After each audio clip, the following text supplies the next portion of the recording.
What's good, everybody? Welcome back to another video. So today's video is honestly going to be more of a psychology video, and basically what we're going to be covering in today's topic is risk tolerance and identifying what your risk tolerance actually is. So when you start this very long and treacherous journey of trading, you're going to see a lot of different things online. You're going to see a lot of different traders sharing their ideas. More importantly, you're going to see a lot of trading profits and a lot of trading loss. And what you have to identify, more importantly, is what you risk on a day-to-day basis.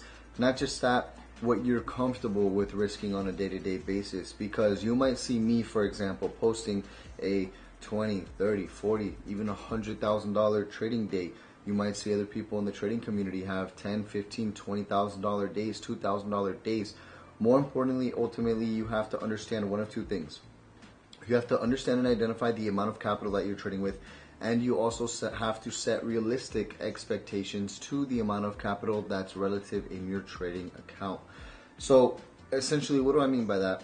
Is you can't expect to have $10,000 in your trading account and expect to pull out $10,000 every single day out of the market. Something that would be maybe more realistic, more sustainable, is if you have 200 grand in your trading account and you're pulling out $10,000 every week out of the market. That's more realistic, that's more sustainable. Now, what I mean by talking about having to identify what your risk tolerance actually is first and foremost, you have to just stick to your own trading and focus on yourself.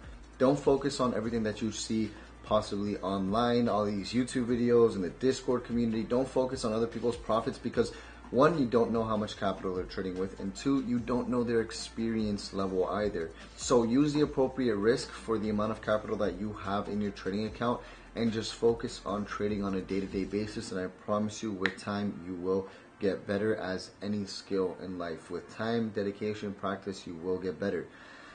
Now, when we come to identifying our risk tolerance, really it comes down to 110% emotions and also tying in those emotions with your trading account. So to give you guys the example, if you have a $50,000 trading account and you start risking 2%, which essentially you're risking $1,000 per position, but emotionally, when you place the position, you're focused on your P&L too much. You can't necessarily focus on the trade itself, but you're in a state of anxiety of now wanting to lose money. You see yourself making bad trading decisions in terms of moving your stop loss up and higher and bigger, or closing your position too early is another one. When you see that you're no longer being able to stick to your trading plan and stick to your trading rules, that's a sign for you that you need to lower the risk. Although you're not taking big risks on your trading account, you're taking a 2% risk per trade. That is a clear indication that you cannot handle that type of risk because you can't handle the swings in your P&L. So essentially what you actually have to do in a situation like this is lower your risk until you get to a point where it almost doesn't matter if you lose the trade or not and how you feel about taking that loss. So in a situation like that, what you actually have to do is lower the risk to the point where you can actually think logically about the decisions you're making in the market and not act based off of emotions. So basically what I mean by this is, if you again have a $50,000 trading account, you're risking, let's call it $1,000 per position, which is a 2% risk per trade, and you see you're making a lot of emotional decisions as to either moving your stop loss up more or increasing your stop loss size when you already had to place the position. Because you have to remember, you set your stop loss at an area where you've decided, hey, if price hits this point, the trade is most likely no longer valid and I want to close. Now, you moving your stop loss up or making your stop loss bigger and tampering with your stop loss in a negative way, not in a positive way, because you can move your stop loss down if you're selling, you can move your stop loss up if you're buying, to either move your stop loss to break even or move your stop loss into a gain. But once you decided that, hey, I'm in this position, I'm risking $1,000, and you move your stop loss to now a $1,500 loss, essentially what you're doing at that point in time is hoping price reverses back on you because you can't handle the fact of you possibly getting stopped out. So those are small, clear indications that you need to actually lower your position size.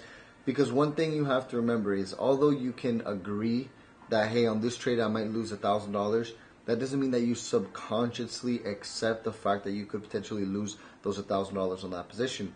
So essentially what you have to do, to make a really long story short, is you have to lower your risk to the point where you almost don't care if price stops you out, because the amount of money that is being currently risked isn't so significant to the amount of money that you have in your trading account. And then that's when you want to start your trading journey. Later on with time, you can obviously look to increase your position sizing, but definitely, again, you have to risk a certain amount of money to not make money, but ultimately to make the best trading decisions, and then the money will follow later on. Again, you also have to risk an appropriate amount to what's relative to your trading account. Obviously, how much money you have in your trading account. You can't just go into the market with a $10,000 account and start risking $2,500 a trade, because I mean, in the span of 4 or 5 trades, you're done. You're completely out of the game, and you don't have a trading account anymore. So again, you just have to be able to risk whatever you're comfortable with risking, because you can say, yeah, sure, you know, I'm going to be taking a 2.5% risk per position, but subconsciously you're not comfortable with taking that risk, and then that's when you may want to lower to 1.5% risk per position. And if you're comfortable in that kind of risk range and you're comfortable with that type of risk tolerance, and that's obviously the risk that you'd like to go with, and over time you could build on that. Over time, you will start building that thick skin that's required to be in this game, and then there you could look to slowly start increasing your risk. And that doesn't mean you want to use a big risk every single trade, obviously. Now, for me, you know, I've been trading for the last 6 years, and I find it to be very easy for me to take bigger risks on some positions and take smaller risks on other positions. You're going to get to a point in time where you understand that, hey, this is a trade that I want to go a little bit heavier on, or hey, this is a trade that I may want to actually go with less risk.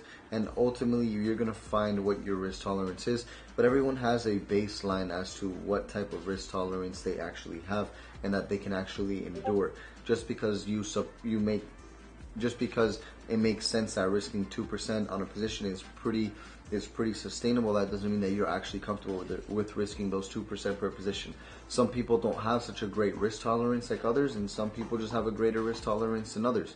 You know, so at the end of the day, you just have to basically test around and experience what live market conditions are with the type of risks that you're entering the market. If you see you're making a lot of emotional decisions in the market, then you definitely need to lower your position size. If you see that maybe trading is a little bit too boring, then you may actually want to basically look to increase your position size just a little bit, because at the same time there has to be a balance in anything, I believe. Definitely, because if you're just emotionless to the money, then you're necessarily not going to care to what's going on in the markets, because ultimately you're not making any money. But if you find that kind of balance where you care just enough, but at the same time you're still able to make logical decisions and make decisions based off of logic and not emotion, then you know that's when you're going to find what your risk tolerance actually is. Again, it's a balance about everything. Other than that, I hope this video was able to help you out. Again, what I recommend you guys start doing from the very beginning is to start off with a 1% risk. And if you see that you can handle that 1% risk, maybe bump it up to a 2% risk. See how your trading is within a month or two of just trading at a 2% risk. And if you see you're doing a little bit better, then maybe increase to a 3% risk. But that doesn't mean you want to be risking 2 or 3% on every position. Again, there's some positions you may want to risk 1%. There's some positions you may want to risk 4 or 5%. Ultimately, the decision's up to you. And again, at the end of the day, all this is going to come with time and experience. But I'm here to just guide you guys in the right path possible. I'll talk to everybody in the next video.